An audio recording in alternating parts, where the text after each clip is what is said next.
बावजूद आपके इस कार्यक्रम को सुन करके तमाम परेशानियों के करते हुए यहाँ तक पहुँचे हैं। अपनी ओर से उनका बगोदर की इस धरती में स्वागत करते हैं।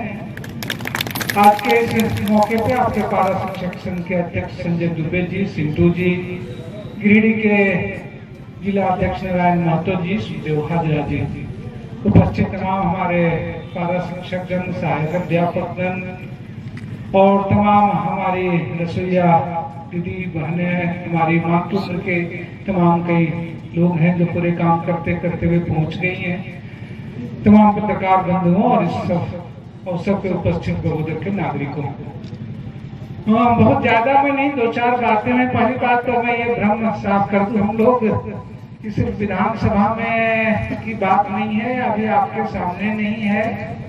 अक्सर हाँ, हम लोग जब व्यक्तिगत रूप से भी मिलते हैं, जहाँ गवाह ना विधानसभा होती है ना आप होते हैं, तब भी हम लोगों के चर्चा में किसी भी मुलाकात पे जाए तो पारा शिक्षकों के जो सवाल है वो कैसे बेहतर हो, कैसे दृढ़ हो, वो हमेशा रहता है। वो सिर्फ तो विधानसभा ये का मसला नहीं है, खुद इनकी भी चिंताओं में और हम लोगों की चिंताओं में, जिसके गवाह ना आप होते हैं ना कोई कैमरा होता है, तो लगातार वो चिंता में है। वो बात है और वो चिंता ही है। आपने तो अलग अलग दौर, अलग अलग हुक्मरानों को देखा है, वो तेवर भी देखा है कि आज आपके आह्वान पे वो खींचे चले आए और यहाँ आपके बीच जो है रख रहे हैं। नहीं तो आप जानते हैं कि मांग मांगने वालों और मांग देने वालों का जो रिश्ता आवश्यकता होने के बाद तो तल्ख हो जाता है।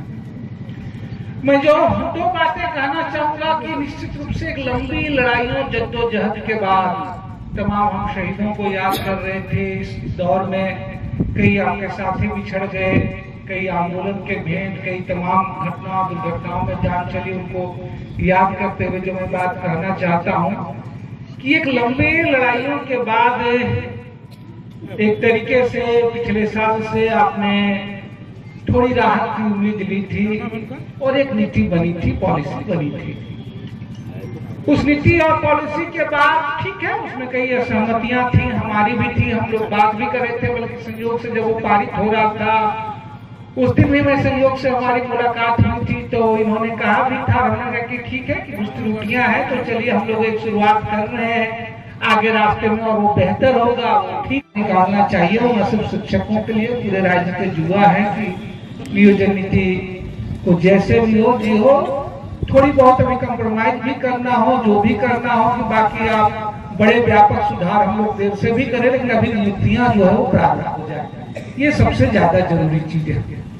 और जब हम भी समझ रहे हैं, फिर यहीं से रास्ता खुलता है कि अगर हम ये नियोजन नीति पे अगर आप फिर बनाएंगे, प्रोसेस करेंगे, तो वो जो और देर होगी, तो जिस स्थानीयता पे हम बात कर रहे हैं, जिस मूलवासियों की बात कर रहे हैं कि पारा शिक्षक की वो कैटेगरी है जहां 99% जो है इस राज्य के लोग हैं, और तब इसका सबसे पहला रास्ता तो यही निकल सकता है।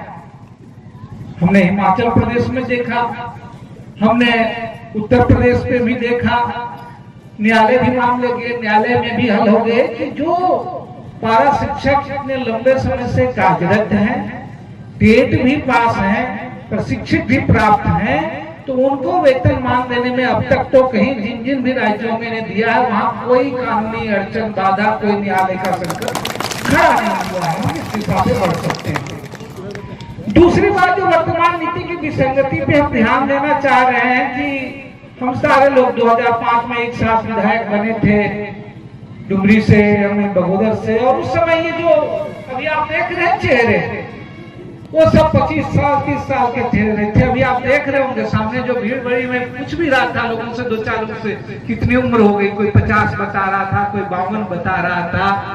अब जरा सोचिए, सुनने में तो सही लग रहा है कि भाई हम इनको भी आचार्य दे रहे हैं और 10 साल के बाद जो है वो उनको हम सहायक अध्यापक का जो है वो दर्जा देंगे। लेकिन आप जान लीजिए, आज अगर पहली बार तो नियुक्तियां भी हो जाएगी, परीक्षा वो पास भी कर लेंगे, तो ये 10 साल के बाद जो है आधे जो है वो सास का उम्र पार लेंगे। सुनने में तो ये अच्छा लग रहा है, व्यवहार आपको कोई लाभ नहीं मिलेगा। वो 2-4 जो मिलेंगे वो साल और 2 साल मिल पाएंगे। तो क्यों नहीं, ये जो 10 साल 15 साल सेवा काम कर चुके हैं उसको एक टाइम करना, उसको जो है वो एक आधार मान लिया जाना चाहिए। तीसरी जो विसंगति पे मैं ध्यान देना चाह रहा हूं कि अभी इसलिए कर बहुत ज्यादा समय में नहीं दूंगा कि टेट पास टीचर जो अभी आप वेतन मान दे रहे हैं तो कई उस समय नियुक्तियां हुई, तो कई प्राइमरी में हो गई, कई जो है अपर प्राइमरी में हो गई। अब यह जो वृद्धि है वो उनको लाभ नहीं मिल पा रहा है। अगर उसमें तकनीकी बाधा है तो मुझे लग रहा है कि वो रास्ता निकाल करके जो भी विकल्प हो सकता है कि जो टेट पास लोग जो है उनको जो वेतनमान में भी एक कैटेगरी कम मिल रहा है, जो प्राइमरी प्रखंडों में प्राइमरी वालों को जो है वो मिल नहीं रहा है। कई प्रखंडों ने उनको सीधे एडिशनल 12 शिक्षकों के चलान किया, सीधे 5 से 8 में दिखा दिया, कुछ ने 1 to 5 दिखा दिया। तो ये मुझे लग रहा है कि एक तार्किक तरीके से जो हल निकाला जाना चाहिए। तो मुझे लग रहा है कि ये सबसे ज्यादा जरूरी चीज है। दूसरी चीज है, हमारी यहाँ तमाम रसोईया दीदी हैं, चिंता भी था, पिछले बजट सत्र में हमने सवाल भी उठाया था, यही वर्तमान माननीय शिक्षा मंत्री जी हैं, उन्होंने जवाब भी दिया था। 500 रुपये की उस समय वृद्धि भी की थी, हमारा ही प्रश्न था विधानसभा में, उन्होंने कहा कि 500 रुपये की वृद्धि कर रहे हैं, वो उन्होंने किया ही। लेकिन जाहिर सी बात है, वो चाहे 10 महीने का सवाल हो, अभी भी जो मापदंड है वो बहुत कम है। और मुझे लग रहा है खैर ये अपने मुखारबिन से ही कहेंगे, ये इस पे गंभीर है। जब भी हम लोग मिले थे उन्होंने बातचीत भी की, तमाम जो है रसोईया दीदी के प्रतिनिधियों से भी वो मिल चुके हैं। तो मुझे लग रहा है कि ये जो वर्तमान बजट सत्र मार्च है, तो जो भी रूपरेखा इस दिशा में बढ़ रही है, 12 महीने के वेतन के साथ अन्य सुविधाएं, और सबसे ज्यादा जरूरी तो मुझे लग रहा है वृद्धि के साथ साथ है बीमा, कि भाई कार्य अवधि में कोई भी मौत होती है, कोई भी हो, चाहे रसोईया भी हो, शिक्षक हो, वो जरूरी है। तो मुझे लग रहा है कि मार्च वाले सत्र में सरकार की कुछ माननीय मंत्री जी खुद इस चिंता से हम लोग बात कर चुके हैं, अवगत भी हो चुके हैं कि वो इस दिशा में करें, ये करके घोषणा। एक जो छोटी छोटी मैं बहुत ज्यादा समय बात नहीं लेना चाह रहा हूँ कि आज अभी आप आए हैं और मॉडल स्कूल में 20 का आपने जो है वो किया है वास्तव, लेकिन जो मॉडल स्कूल के भवन बनने के साथ ही साथ जहां स्कूल ट्रांसफर हुए हैं वो स्कूल वीरान पड़ गए हैं। हमारे जिले में भी हम जब आप जिस प्रखंड में हैं वहां भी आज आए हुए हैं।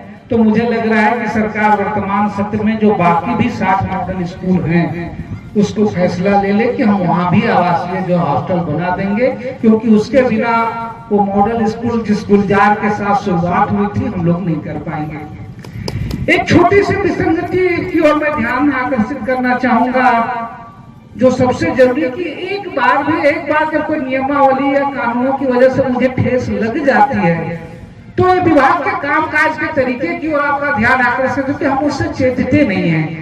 आप जानते हैं, हम लोग भी जानते हैं कि हमारे यहाँ जो भी टीजीटी टीचर्स की नियुक्ति नियमावली थी वो था कि भाई स्नातक जो है वो जो है ट्रेन ग्रेजुएट टीचर के लिए आप दे सकते हैं, और उसमें जो मेन सब्जेक्ट था वह भी और सब्सिडी था वह भी भरते थे। 80% नियुक्तियां बिहार में तो ऐसे चल रही थी, झारखंड में हो गई। एक कोर्ट में कंपलसरी सब्जेक्ट की व्याख्या को लेकर के गया, उस पर कोर्ट की परीक्षा है, और अभी आपने देखा कि अभी जो सुप्रीम कोर्ट के आदेश के बाद जो नियुक्तियां हो रही है उसमें उसको रोक दिया गया कि भाई ये सब्सिडी विषय वाले जो है वो शिक्षक नहीं हो सकते। हम कह रहे हैं आपको जिस तराजू में खड़ा ना हो, एक होना चाहिए। पहली बात तो बीच विज्ञापन में तो कोई रोका नहीं जाना चाहिए था, लेकिन आपने रोक दिया, और कोर्ट के आदेश के बाद 2022 में आपने नई नियमावली बना ली। टीजीटी की नई नियमावली क्या बना ली कि आपको जो है जो मेन सब्जेक्ट है मतलब वो 3 साल कोर्स या जिसे कहते हैं हम लोग ऑनर्स की डिग्री, प्रतिष्ठा की डिग्री, कि वो होना चाहिए। आपने ये बना लिया। आपने फिर उस नियमावली में ये दिया 2022 में कि लेकिन यदि आपका सब्सिडी विषय अगर है तो फिर उसी विषय में अगर आपने मास्टर कर लिया हो तब आपको ये छूट है। ये 2022 का दिया आपने, 2022 का अधिसूचित कर दिया संकल्प। और अभी मैं 1 सप्ताह पहले कुछ छात्रों ने मुझे भेजा कि अभी आप जो अनुबंध में जो शिक्षक ले रहे हैं उसमें आपने दे दिया कि 2016 के नियमावली के तहत होगी, जिसपे आप कह रहे कि हाईकोर्ट ने रोक लगा दिया। कल को मान लिया फिर शिक्षक जो नियुक्त होंगे उनके बारे में नियम और पॉलिसी लेंगे तो यह तो विरोधाभासी होगा। जब 2022 में टीजीटी टीचर का गाइडलाइन चेंज हो गया तब फिर जो ये विज्ञापन अभी निकला है वो 2016 के अनुसार क्यों? उस विज्ञापन में ये लिखा हुआ है कि ये तो होगा, लेकिन साथ ही साथ लिखा है कि भाई 45 SC और ST में जो है 45% की जगह जो है वो छूट होगी 5% की। लेकिन व्यवहार में झारखंड के किसी भी यूनिवर्सिटी में एक कोर्स नहीं पढ़ाया जाता है जहां स्नातक आप 40% ऑनर्स आपको 45% करना ही है। तो मुझे लग रहा है ये विसंगति अपने विभाग के साथ जो है आप बैठ करके निश्चित रूप से दूर करेंगे। लेकिन सबसे मूल बात, हम लोग जिस पारा शिक्षकों को लेकर के हम लोग यहाँ बैठे हैं, जो बातें की कि 2023 यही ये साल है, ये 2 साल खत्म हो गया, अब उम्मीदों की चरम सीमा और यहीं से निराशा भी शुरू होगी। तो ये साल 2023 जो है महत्वपूर्ण है, इस दिशा में बात हो, राज्य के लोगों के लिए नियोजन हो। और अगर अभी हम कम समय में देना चाहते हैं तो मैंने कहा कि सबसे उपयुक्त है पारा शिक्षक शिक्षा विभाग ही, जहाँ नियुक्तियों का दरवाजा तुरंत खोला जा सकता है। इस उम्मीद में हो अंतिम इस बात को लेकर चलिए कि आपने एक अच्छी किया कि झारखंड में जो आवासीय विद्यालयों की संख्या बढ़ाएंगे। अभी विभाग ने 3 जगहों पे खोला है, आप गिरिडीह में है, आप बगोदर डुमरी के मुहाने में है, गिरिडीह सबसे बड़े जिलों में है। आने वाले भविष्य की योजनाओं में भी यहाँ भी एक ऐसे आवासीय विद्यालय की संकल्पना हो, इस उम्मीद के साथ आप सबको धन्यवाद।